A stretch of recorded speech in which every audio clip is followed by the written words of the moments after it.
반갑습니다. 10월 28일 화요일 오늘 저에게 주신 하나님 말씀은 구약성경 스가랴서 13장 1절부터 9절까지 말씀입니다. 스가랴서 13장 1절에서 9절까지 말씀을 읽어드리겠습니다. 그날에 죄와 더러움을 씻는 셈이 다윗의 족속과 예루살렘 주민을 위하여 열리리라. 만군의 여호와가 말하노라. 그날에 내가 우상의 이름을 이 땅에서 끊어서 기억도 되지 못하게 할 것이며 거짓 선지자와 더러운 귀신을 이 땅에서 떠나게 할 것이라. 사람이 아직도 예언할 것 같으면 그 낳은 부모가 그에게 이르기를 내가 여호와의 이름을 빙자하여 거짓말을 하니 살지 못하리라 하고 낳은 부모가 그가 예언할 때에 칼로 그를 찌르리라. 그날에 선지자들이 예언할 때에 그 환상을 갖기 부끄러워할 것이며 사람을 속이려고 털옷도 입지 아니할 것이며 말하기를 나는 선지자가 아니요 나는 농부라. 내가 어려서부터 사람의 종이 되었노라 할 것이요. 어떤 사람이 그에게 묻기를 내 두 팔 사이에 있는 상처는 어찌 됨이냐 하면 대답하기를 이는 나의 친구의 집에서 받은 상처라 하리라. 만군의 여호와가 말하노라. 카라 깨어서 내 목자 내 짝된 자를 치라. 목자를 치면 양이 흩어지려니와 작은 자들 외에는 내가 내 손을 들이우리라. 여호와가 말하노라. 이 온 땅에서 3분의 2는 멸망하고 3분의 1은 거기 남으리니 내가 그 3분의 1을 불 가운데 던져 은같이 연단하며 금같이 시험할 것이라. 그들이 내 이름을 부르리니 내가 들을 것이며 나는 말하기를 이는 내 백성이라 할 것이요 그들은 말하기를 여호와는 내 하나님이시라 하리라. 아멘. 아멘. 인생은 결국 죄와 더불어 살 수밖에 없습니다. 죄를 아무리 벗어나고자 한다 할지라도 인간은 죄성을 타고나기 때문에 죄로부터 멀어져 가기가 참으로 어려운 것이죠. 그 이야기는 결국 죄의 문제마저도 하나님의 은혜가 있고 또 하나님의 주권이 있어야만 해결될 수 있음을 저희 가운데 가르쳐주는 말씀이기도 합니다. 오늘 스가랴의 말씀은 여호와의 날이 이르게 되면 그날에 더러움 그리고 죄를 씻는 셈이 예루살렘 주민을 위해서 열릴 것이라 말씀하고 있습니다. 무슨 말이겠습니까? 하나님은 이스라엘의 연약함을 아시고 그들이 이제 죄의 문제를 근본적으로 해결할 수 있도록 하나님께서 셈을 열으셔서 그들의 모든 더러움과 죄를 깨끗이 씻으실 것이다. 이렇게 약속해 주시는 것입니다. 우상을 끊게 하는 것으로 이 죄와 더러움을 씻는 예식의 결과는 드러나게 되고 동시에 거짓 선지자들도 몰아내게 되며 더러운 귀신이 다 떠나가게 된다라고 말씀하고 있습니다. 그러니까 그동안 이스라엘을 괴롭혀왔던 수많은 영적인 어려움들, 특별히 그들이 하나님을 향하여 집중하지 못하게 했던 수많은 유혹들과 그리고 사단의 그 참소들이 이제 완전히 제거된다는 말씀인 것이죠. 우린 그래서 이 여호와의 날을 바라보면서 궁극적으로 예수님께서 이 땅에 다시 오셔서 심판하실 그날을 바라볼 수밖에 없습니다. 그렇습니다. 그리스도께서 오심으로 완벽한 회복이 일어나게 되고 그리고 하나님이 예정하신 그 여호와의 날이 온전히 우리 앞에 드러나게 될 때 그때 모든 죄악들이 그리고 모든 허물들이 완벽하게 도말됨을 또 한번 말씀을 통해서 볼 수가 있습니다. 물론 우리는 지금 이 땅을 살아가면서 2000년 전에 오신 예수 그리스도의 초림의 은혜를 통해서 또 한번 하나님의 백성으로 살아가는 연습을 지금 하고 있는 것이죠. 그러니까 오늘 이미 우리 가운데 하나님의 나라가 임했다 하여도 그것이 완벽하게 성취된 것은 아니기 때문에 그날을 기다리면서 믿음을 갖고 살아간다는 뜻이기도 합니다. 신앙의 예수님은 그래서 완전한 샘물임을 우린 이 말씀을 통해서 또 한번 배우게 됩니다.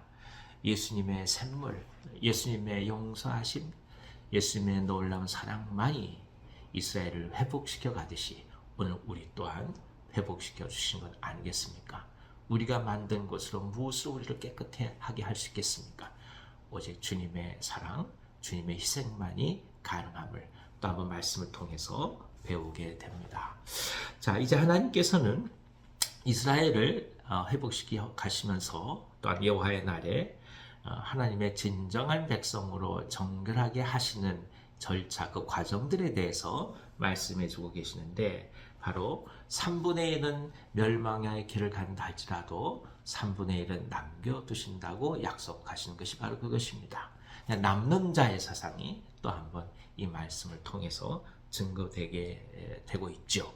그런데 이 3분의 1마저도 하나님은 불 가운데 이 시험을 견디게 하셔서 연단을 하셔서 진정 하나님의 백성으로 만들어 가심을 말씀하고 있습니다. 그러니까 구원의 날이자 동시에 심판의 날이면서도 완벽한 하나님의 백성들을 추려가는 작업이 함께 일어나고 있는 것을 또 한번 알게 하는 말씀이죠. 연단이 없게 되면 정결함은 존재하지 않습니다. 계속해서 금을 끓여내서 순금을 만들어 가듯이 그렇게 하나님의 백성들을 계속해서 연단의 과정을 거쳐가게 함으로써 진정한 하나님의 백성으로 흠이 없고 점이 없는 소중한 하나님의 사람들로 만들어 가신다는 것이죠. 그러니까 우리는 여기서 연단이 갖고 있는 의미를 또 한번 보게 됩니다. 고통스럽고 힘들고 어렵지만 반면에 그 연단이야말로 하나님의 백성으로 온전히 변모되어가는 과정임을 우리는 또 한번 깊이 깨닫게 되는 것이죠. 오늘 우리는 이 땅을 살아가면서 하늘나라의 연습을 하며 살아갑니다. 오늘의 삶이 어렵기도 하고 또 고통스럽기도 하고 어느 경우에는 연단을 수반할 수도 있습니다. 이제 그럴 때마다 우리가 기억해야 될 것이 있습니다. 이 연단의 과정이 고통 자체가 목적이 아니라는 것을 말이죠. 이 연단은 결국 진실된 하나님의 백성을 만들어 가기 위한 하나님의 소중한 손길이 되는 것입니다. 그래서 이 과정을 겪어가는 사람들을 향해서 그들은 말하기를 여호와는 내 하나님이시라, 나는 말하기를 내 백성이라 할 것이다. 이렇게 약속해 주고 계신 것입니다. 그렇습니다. 그분이 내 하나님이시고 내가 그분의 백성이라는 것을 고백할 수 있는 진정한 과정, 그것이 연단인 것이죠. 그러니까 또 한 번 우리는 이 말씀을 통해서 오늘 현실을 끌어안고 갈 수 있습니다. 사랑하는 여러분, 쉽지 않고 어려운 삶, 우리가 생각하지 못한 곤감이 다가온다 할지라도 그 모든 과정을 통해 더더욱 우리가 하나님의 백성이 되어가는 놀라운 영적 축복이 있음을 기억하시면서 오늘 소망을 붙들고 기쁨으로 넉넉히 승리하시기를 간절히 기원합니다. 기도하겠습니다. 하나님 아버지, 여호와의 날이 되면 거룩한 백성으로 만들어 가기 위하여 하나님께서 죄를 씻으시고 더러움을 씻게 하시는 샘을 또한 솟게 하심을 말씀해 주시니 감사합니다. 이미 우리 가운데 예수 그리스도의 샘물이 싸우니 예수 그리스도의 생명샘이 싸우니 주님만을 깊이 바라보면서 그날을 기다리게 하시고 동시에 오늘 이미 이루어져 가고 있는 놀라운 하나님의 사랑과 긍휼을 삶 속에서 계속 체험하도록 인도하여 주시옵소서. 복음 가운데 진정 남는 자가 되게 하여 주시고 연단의 과정 속에서 오히려 하나님의 백성됨을 깊이 소망하면서 담대하게 한 걸음 한 걸음 우리 삶을 살아갈 수 있는 용기를 더하여 주시옵소서. 아버지 하나님, 가정들의 성업 가운데 함께 해주시고 특별히 질병 가운데 있는 종들의 기도에 응답해 주셔서 하나님의 놀라운 회복과 그리고 나음이 저들의 모든 삶 속에 가득할 수 있도록 인도하여 주옵소서. 예수님의 이름으로 감사하며 기도하옵나이다. 아멘. 아멘. 오늘 하루도 기쁨으로 승리하시기 바랍니다.